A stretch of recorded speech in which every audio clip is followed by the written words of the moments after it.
I-remove ninyo sa isip ninyo yung mga sasabihin at iisipin ng ibang tao.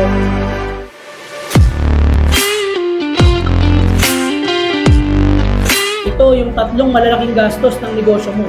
Kapag ito na-minimize mo or na-eliminate mo, mataas ang chance na hindi ka malugi. Number 1, physical store. Number 2, overhead expenses.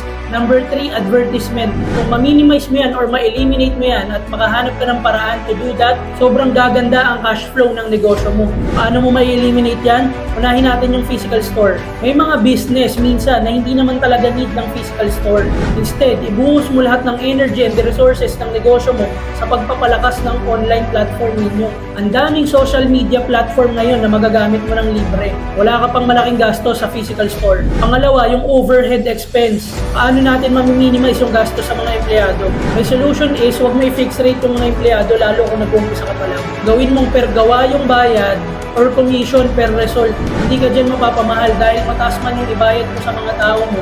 Ibig sabihin, marami silang ginawa at marami silang na-accomplish. Yan ang sikreto lalo kung nagsisimula ka pa lang. Pangatlo, paano naman natin may eliminate yung gasto sa advertisement? Ito yung bayad sa paid ads at promotions. Ito ang gawin ninyo, create an original content. Alisin nyo na yung hiya ninyo.